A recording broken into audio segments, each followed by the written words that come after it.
يا بني. نعم الحاج. ليك من زمان وانت تخدم هذا يعني الكلونديستان هذه؟ اليوم بديت، اليوم يفتح رزاق خرجوني اون سي سي بي.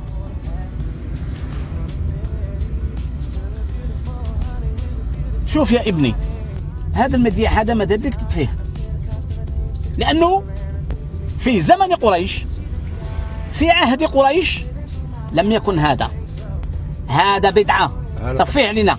صح الحاج، عصر قريش ها صح نطفي، ما يكون غير خاطرك. ما هذا مكيف الهواء؟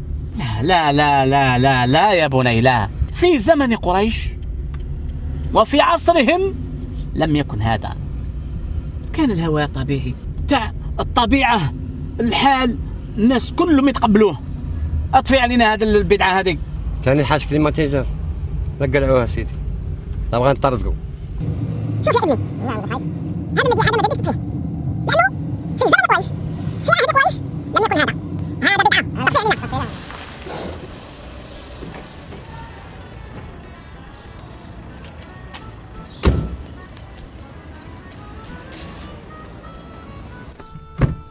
انزل قريش انزل.